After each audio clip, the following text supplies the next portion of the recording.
Вторая игра. Второе поражение у вас. Сломает ли как-то команду то, что нет положительного результата? Нет, не сломает.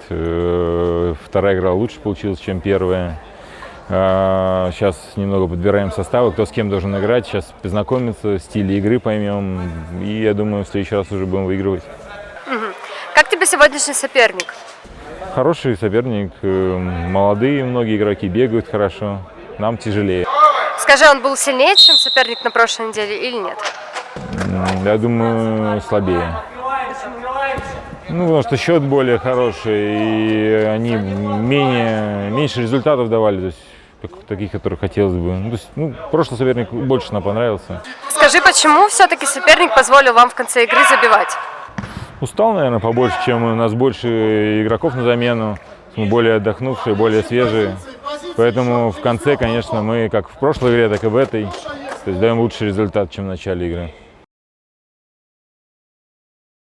С какого возраста ты начал играть в футбол? 25. На кого из футболистов хотел быть похожим? Дзюба. Он такой высокий, как я, в принципе. Столба играть интересно. Какое прозвище ты бы себе дал на поле? Не знаю. Совершенно не знаю. Назови топ-3 русских футболистов в истории, по твоему мнению. Яшин, Титов и Аршавин. Дзюба он еще играет, пускай играет. Кто твой самый преданный болельщик? Ребенок, наверное, сын. 5.